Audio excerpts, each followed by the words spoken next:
once again, industrial talk speed dating, technology speed dating, FABTECH, Atlanta, Georgia. We're talking to Joe. Universal Robots is in the docket.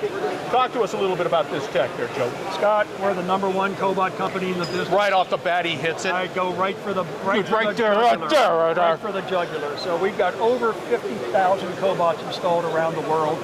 This is our newest model, the UR20.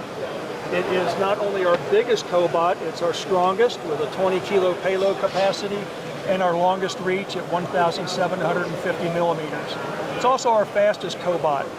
Just introduced to the market this year. We're taking orders right now for delivery early in 2023. It's going to make a big difference in the machine tending, metal fab, and arc welding businesses that we're portraying here. Why? It's just because I can handle more weight, I can move stuff around? It lets you handle bigger parts, it lets you weld bigger parts, it lets you reach more tooling stations, it lets you support larger machine tools. Any roboticist will tell you, I always want bigger and more. What was the technology, what was the sort of the thing that allowed you to create a stronger arm? What was like, all of a sudden we were here and then you know, Joe came by and said, hey, what about this? And then Joe's like, oh yeah, we could do that and it'll lift more weights. Great question. It is, see, thank you very much. The guy knows what he's talking about, a little dangerous. We've actually redesigned all the joint architecture. Taken 50% of the part count out of each of our joints. Say that again. 50% part reduction in the joint architecture. Big difference. Yep. How? Magic. Magic. We're not going to let that out of the bag. No, I don't blame you.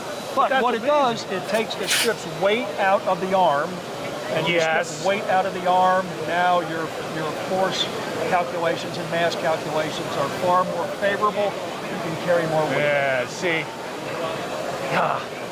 I'm not an engineer, but I did stay at a Holiday Inn, and boy, would I love to be able to know how to make that happen. That is fantastic. So this is one demo we have on the show floor. We've actually got 9, right? Yeah, we do. Our booth is very focused on application solutions for end customers because every end customer has a different problem. Although most of the problems center around manufacturing labor. None of us are having any luck hiring. Very difficult. See, that's a hot topic. Totally. Cobots, automation. You got to keep the lights on. You got to pay the bills. You got to be able to satisfy the demands of the market. I don't know any other way. Scott, I talk to plant owners and operators and general managers, and decisions used to be made strictly on return on investment. Yeah. Tell me how many dollars I'm going to get back. That's right. They're now at a point where they're in fear of losing their customers because they can't meet production demands. So if you have an order in-house and you can't satisfy your customer, you're at risk, and they know it. And cobots are a great solution because they deploy very quickly. They're very, very cost effective. And what we focus on is automating the dull, dirty, and dangerous jobs that you can't hire for. That is a great point.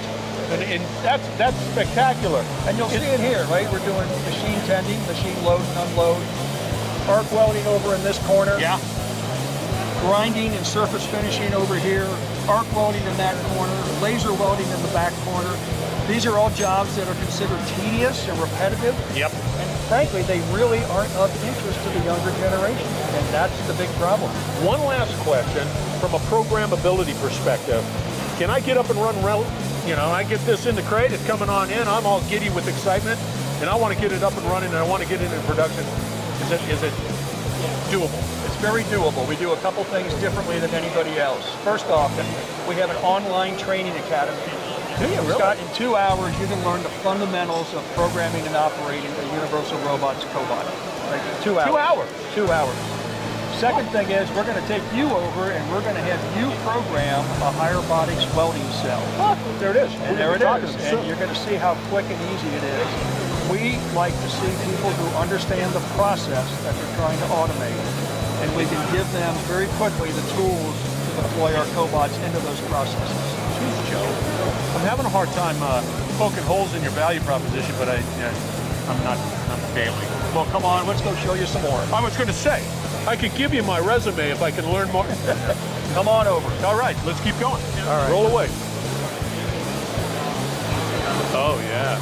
Oh. I like this. So we're going to have to mic Rob up so he can walk through this stuff.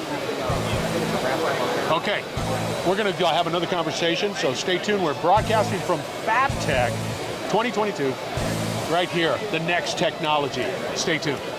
You're listening to the Industrial Talk Podcast Network.